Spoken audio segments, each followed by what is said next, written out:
sé que un día volverá.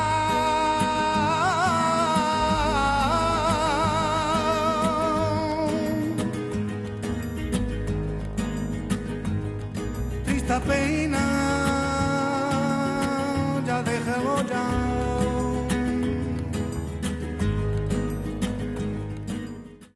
Hey, San Antonio, our Veterans for Education Reform collaboration is going to be meeting here in San Antonio next week, so reach out to us on this mass shooting.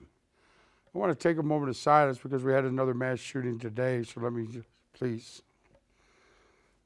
You know, with that happening out there and what we have charged here as far as, you know, they've appointed, the Lieutenant Governor appointed a committee. There's a Senate committee on this mass shooting. We've tried to reach out to make sure our case study and what you guys have helped me bring and keep in fruition here in Military City, USA, when we initiated our Veterans for Education Reform, Military City, USA, but we kept getting steered away from as far as our housing project. And now that they have a committee and we're looking at the charge that they have as far as identifying the cause of this crisis here in our nation, it's throughout the nation, not just Texas, but here in Texas, there are 3 veterans that are part of this mass shooting. It's a Sutherland Spring, and then prior to that, back in 1999, in Atascosa, the young man was a veteran that had killed the 3 first responders, and of course, Dallas, Texas. But this is the leadership. Let me let you listen to this. Senator Rodriguez had a question. Yes, thank you, Madam Chairwoman, and good afternoon. I'm Senator Rodriguez from El Paso, and so I want to start out by also extending my sympathies and my condolences not only to the victims and their families, but also to the Midland Odessa community and to you all in the positions that you're in, as you described, having to talk to one another about where the shooter is headed and what to do under those kinds of circumstances. Somebody mentioned that this was a change in paradigm here because the shooter was moving from different locations to another location and all that. We had a similar thing in El Paso with a shooter who expressed why he came to kill people in El Paso based on their ethnicity or their race. And we've seen shootings in synagogues, we've seen shootings in mosques, we've seen shootings in places of employment, in nightclubs, as happened in Florida, and of course in our schools. So this is a very complex issue, and what I wanted to ask is well, first, before I ask my question, to make the observation about mental health, and that seems to be something that both of you feel very strongly something needs to be done in that area. And of course, obviously, some of these folks that we have learned about do have mental health issues, but not all of them. I mean, the shooter in Riverside, California, wanted to get after some of his bosses and co-workers, and there's been other shootings like that involving places of employment. The shooter in Florida, I'm not talking about Parkland, the school, I'm talking about the nightclub that went after the LGBTQ community there. So there's all kinds of, it seems, variations to this dynamic of mass shootings and people who are out to get somebody. While mental health is one of those areas that needs to be addressed, I don't want us to leave with the impression that mental health is the main area that we got to focus on, because there's all kinds of other reasons. And we certainly don't want to stigmatize the mental health community any more than it already is stigmatized. I did mental health work as county attorney for 20 years for El Paso County, from involuntary commitments to crisis intervention by our law enforcement. So yes, we need to do something about that. But my question to you is, look, we're dealing with mass shootings and day-to-day shootings, by the way. We shouldn't overlook those across the country, including here in our state. Do you have any policy recommendations regarding access to guns and possession of guns because that's at the crux of a lot of these issues. And I'm asking that, with all due respect, consistent with the Second Amendment. I'm not talking about taking people's Second Amendment rights, but do you all have any recommendations concerning any gun reforms that we might be able to make in this state? The only one that I've heard is, as Mayor Turner alluded to, is the fact that he was able to purchase this possibly a gun from a secondhand buyer without any background check. Right. And that is probably the only discussion I've heard in relevance of trying to maybe clean that portion of it up so that we know where at least that person is buying a gun from and it's a legal transaction. So whatever those steps are, those are probably that's the only discussion I've heard. Otherwise, there is no other policies or Charles, wouldn't that guy break the legalities that I've heard to have this discussed. Mayor Turner? Senator, first let me tell you, your community has been absolutely amazing. Mayor has reached out, city manager has reached out to my city manager, city secretary has reached out to mine. In fact, I'm going to El Paso just to ask your mayor, what'd you do right, what'd you do wrong? And I just want to thank you for your community. As a gun owner, it's just something I struggle with. The federal government system right now doesn't work. If you can go into a gun store and buy something and lie on it, that's supposed to be a federal offense. But according to Senator Cruz, nobody is checking those. So is that a funding problem with federal government not giving the FBI enough resources? I'm not sure. You know, I know he basically, from my understanding, this is just what I've heard, he bought it from a guy that was building them in his house and was selling them. Right. You know, do I think there should be background checks on that? Yes, I do. Because I've stood by the beds of the injured officers. I've stood by the beds of the victims and had to address a community with a broken heart because some nut got the gun. And, you know, it worries me that the feds can't get it right. There is no excuse for this to be broken. You know, if pro-gun or anti-gun, if they can't come up with a system that actually works and catches the ones that aren't supposed to be, why haven't? What we as a state can do with regard to making our community safer, both in terms of providing whatever services are needed, including mental health services, but also whether or not there's a space for looking at our gun policies in this state, consistent with the Second Amendment. For example, you know, the governor and the lieutenant governor expressed an interest in private sales and how there's no background checks required there. And so there's a lot of areas that we as a committee are looking at, and that's why we're asking the question from your all's perspective. If that's all you have, well then that's fine, but we want to make sure we don't leave anything unturned here in this process. Very good. So, Senator Whitmire? Thank you. Thank you. Thank you, Senator Rodriguez. Senator A Whitmire, you couple have of another question? comments and then a couple of questions, but first of all, you said you were with Senator Cruz that was saying the feds are not doing their job. Well, I hope he left your conversation and went to work on it, because our hands are tied when it comes to the federal government not doing their job, and you're talking to a majority party, active, effective U.S. senator, so tell him to get after it. A couple of comments and then the questions would be, first of all, Senator Campbell, and you mentioned and started a discussion about video games, et cetera. They have them all over the world. I know. But they don't have the mass shootings and the violence arising from those. So I'm not so sure that even though they're bad and we can't legislate good parenting, the mixture and the difference, what is so unique to our country, is the prevalence of guns. And as a gun owner, I'm the first to acknowledge that our state was settled largely because of the use of firearms to protect the frontier, going all the way back to the United States. So that's why the Second Amendment's there, and no one wants to compromise it at all, and we're not. But I want to thank you, the two of you, for your leadership through this crisis, and we're here to to show our condolences and the line of questioning, what can we do to help the survivors? We just can't imagine what it's like. But I want to get back to the front end. And I think this grown-up discussion about billboards and alerts electronically, that's in the middle of the crisis.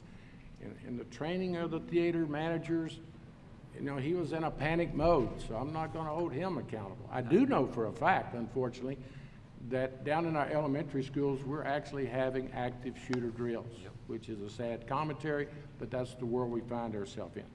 So in that environment, I want to go to the front end, and I'm going to ask you the tough questions, because I don't think I'd be doing my job if I didn't. Mayor, I always, having had a long career in the legislature, put things to what's the greater good. And I've shot an AR-15 at wild hogs, and it's exciting to use. But I'm not so sure it's exciting or necessary on the streets of Texas. Is the greater good for you and I to have our sports AR-15, or do everything we can to keep them out of the hands of the young man that came from Plano? So those are the tough decisions, and I don't think it's going to compromise our defense of the Second Amendment or the due process. Back to your shooter, or the Plano. His mother had called law enforcement. Are we ever going to use good judgment, and would either of you gentlemen consider what's being called a red flag, and it's already getting a bad brand by the NRA and others? Let's call it an early warning citation or early warning order. If you have a gentleman, a person that showed the characteristics of your shooter, would it not make sense for law enforcement, with every due process available, take that person to court and say, you know, you really alarm us, and for the next 90 days, this court's going to tell you, don't have a firearm in your possession. That's what I'm looking for. And it's not a cure-all, and in fact, we'll never know how that would have played out if that order would have been issued. But the mother calls the law enforcement in Plano, alarmed that he had this firearm. Your shooter had the neighbors call. The Santa Fe young man was showing all kinds of disturbances in his behavior. Have you considered, or would you support, or have us debate early intervention with a red flag bill, with all the safeguards, or the background check? We've had the lieutenant governor show some bold leadership in this area and being criticized, but I think he's showing leadership, or some specific statute that we could implement that would give law enforcement more tools, mental health more tools, the courts. I'm just here, I want to go home, and I think, Madam Chair, that at some of our future meetings, if we don't start today, I want some concrete proposals on how to remove firearms from those that any reasonable person would say is a disturbed, dangerous person, and don't have neighbors like your shooter's neighbors keeping their kids in the house because he's shooting wildly from his house. That's what I'm looking for. And the other holistic approaches of coming in, helping survivors, alarming the public. Oh, let me digress a minute. The take-home police cars. Boy, I really want to applaud that. Yeah. In my long years of legislative service, I have argued for that. It's worth the cost. The black and whites of the DPS in a driveway, I know helps those communities. But back to my main question. Can either one of you gentlemen help us have a responsible debate about getting guns out of the hands on a temporary, court-ordered, due process basis from those that we've already, in hindsight, conceded? These people are charged as to the equities of our community safety, and you know I've always bring you God's prayer here and our equities, and not just the community safety, but the standards of practice or their bills of practice of what you're doing to children, what they did to my son. Now it has fruitated in, we can awaken here that PTSD and what they removed from this session is awakened. And you need to call your representative, you call her, And the chair is Senator Joan Huffman, 512-463-0117. And you make sure, if you're one of those parents out there, or even a mother or brother, sister, who's lost a veteran brother from PTSD, that you ask them, is it a bill of practice for members with PTSD to be on psychotropic drugs? Or how is it being steered away from? When the governor had it there for the Compassionate Use Act, we thought, well, this is vital. We finally have it there to where we can make a change in America. Not just Texas, this is America. Where Parmelo said, I think 95% of the jails are living with a mental health crisis. She's already said this years ago. That's why she left. But then we got the county judge, we got the sheriff, and all these talking about this mental health problem here. Why the standards were dropped in our jails. Or even what this young lady says here. Let you listen to what she had to say at the hearing. Amy Hedeke. Amy Hedke, speaking for myself.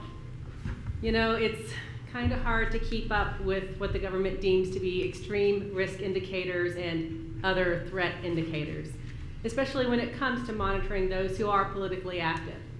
Not only are there federal documents warning about right-wing extremists, but your charge also mentions intervention of mental health professionals. The government's abuse of psychiatry against political activists has a long, well-documented history right here in the US, not just in other countries. It happens around us already with involuntary commitments. Your charges reveal an intent that does not actually mean to protect people from bad guys with guns, but to protect the government from the people. You're implementing 1984. We've heard concerns about identifying potential threats and a need for expanding extreme risk protective orders, disarming people who have committed no crime. Most of us read about the recent gun control activist mom who shot her and killed herself and her 3 children during a very contentious divorce. She needed more community, not gun control. I urge you to watch the previous hearings where people testified about getting through suicidal periods because of strong friends and family watching over them. It's a shame that she was not surrounded by more people who could help her get through a very difficult time. But the gun was not the problem. If she had been disarmed by the government, she could have used a bathtub like Andrea Yates did when her very active community of support missed a 1-hour window and she drowned all 5 children. And I'm indicting myself in this problem also. Several years ago, an open carry activist friend of mine shot and killed her husband and his adult daughter during a nasty divorce. I had been speaking with her online about ways to raise money for attorneys when I saw the news a few hours later. Just within the last few months, there was an Amber Alert in my town of Waxahachie. Another child dead when their mother drove to the top of the parking garage and killed her son and herself, but she used hydrogen sulfide, not a gun. A South Carolina father was recently sentenced to death for killing his 5 children with his bare hands and a belt to strangle them.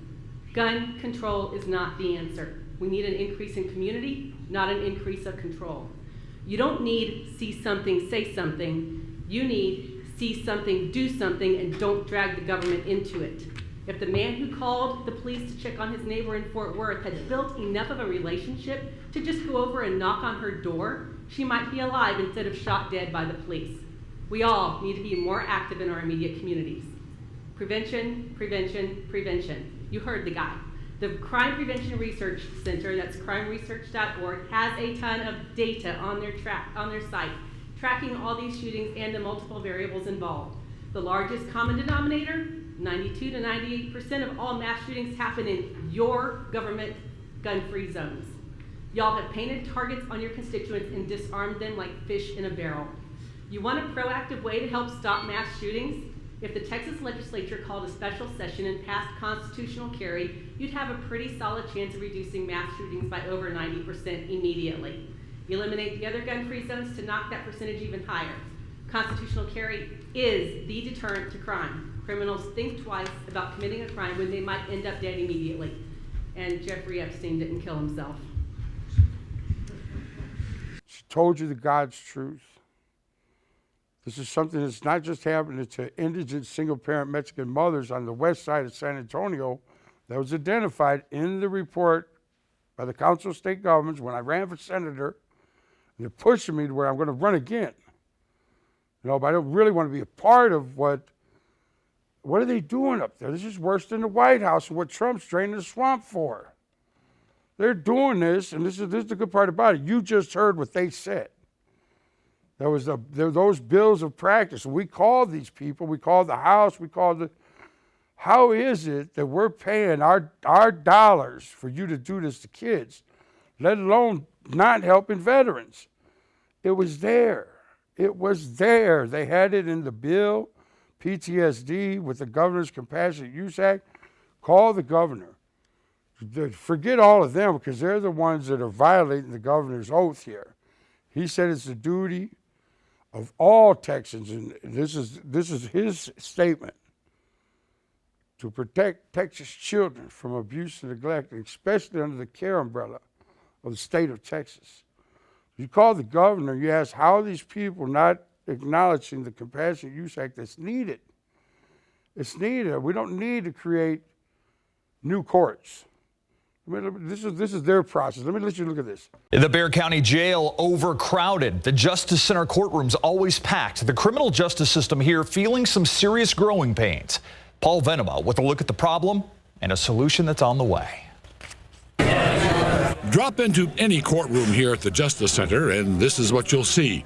Big crowds. The faster that the system can process these cases, then the better off everybody is. That's the premise for establishing 2 felony impact courts to handle the overflow from the district courts and reduce jail population. These are not the kinds of cases that can move through very easily. There's a lot involved to try these types of cases. The impact court is a joint effort involving all criminal justice system players. The commissioners approved the court, and they're going to fund that. The judicial branch is going to fund a judge to take that impact court. The sheriff has agreed to fund some bailiffs. Defense attorneys and prosecutors agree that the need for the court exists. If you're someone charged with a crime, you don't want that crime hanging over your head forever. And if you've been victimized, you want to make sure that you get your day in court. These crowded courtrooms mirror what's going on all over town. San Antonio's gotten bigger, and the courthouse system hasn't grown with it, so this is a way to do that without getting the legislature to have to go ahead and vote on new courts. Obviously, there's still work to be done. While they're cleaning up their dockets, they've also got some cleaning up to do here in the courtroom, literally. The courts will be set up in empty courtrooms here at the courthouse. Target date to begin hearing cases late next week. Paul Venema, KSAT 12 News. How is that going to keep our community safe? They already did this when we started the Veterans Court, 2012, with Commissioner Tommy Atkinson. Now they have a felony court. So they're getting to the point of matter, why are we spending money, or how did this become a practice to keep our community safe? Where is this county profiting off of children? Where is the state of Texas? And Google is $4.6 billion by Health and Human Services, when we looked into it, misappropriated, was part of why our good senator, my senator, when I reached out to him when they did this to my son, Carlos Rusty, got $800,000 from these drug dealers on a contract he gave to one of the institutions here in Texas. Is that where the $4.6 billion, we keep asking, but nobody wants to answer as to the God's truth. So we, the people, are going to have to look at what the charges here.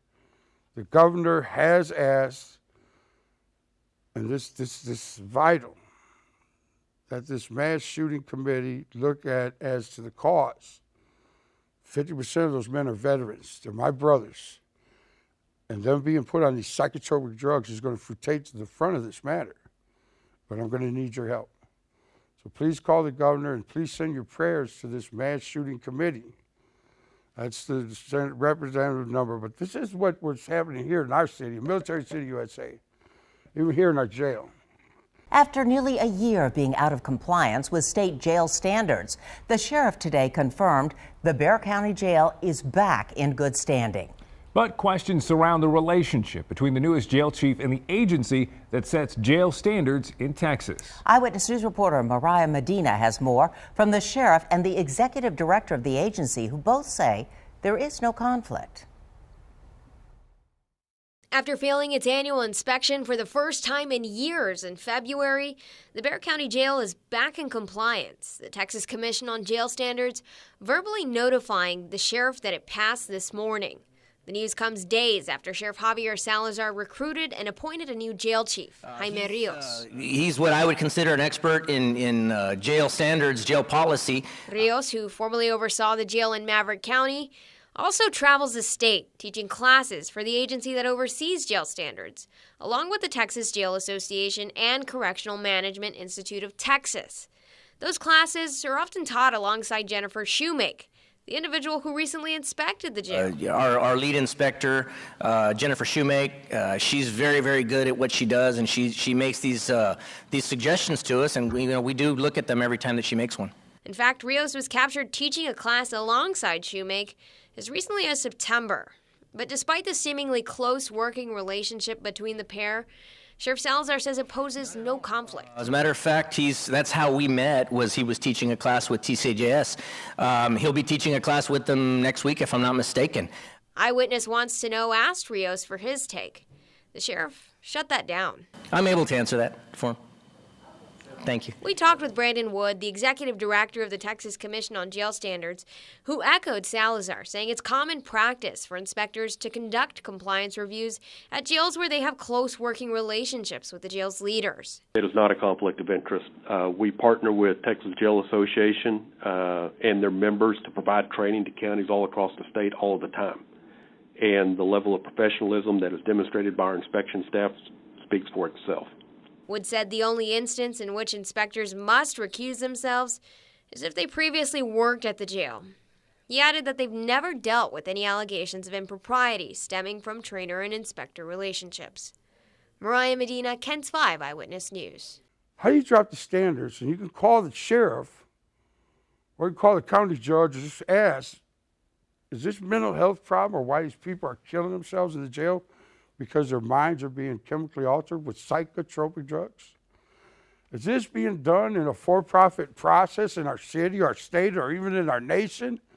My son's a prisoner of this because he was defending these kids? And I got the leadership saying, or even to look at, they say that they've passed the jail standards. So wasn't the jail just in the news this week about another death? We already know the little boy got killed or killed the Aryan brother that was at the Haven for Hope. And he was there for murder because he killed somebody while he was doing drugs under the bridge. And then they put them together. How do you put a black man with an Aryan brother that has a mental health problem? Who did that and who's responsible for that? So you have the contact. This is our program today. We're pushing out our pennies from heaven. Contact us, and if you want to help make change, make sure that they acknowledge the God's truth for our children. I want to thank you, and I'll make my decision, make my announcement next week. Thank you.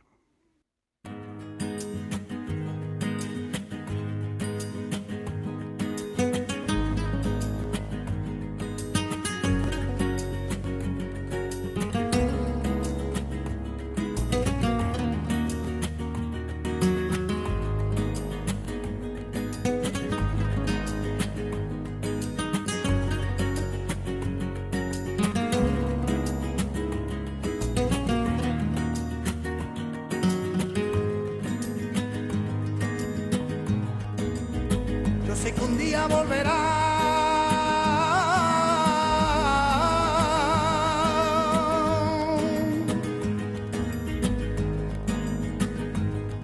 Triste pena, ya dejemos ya.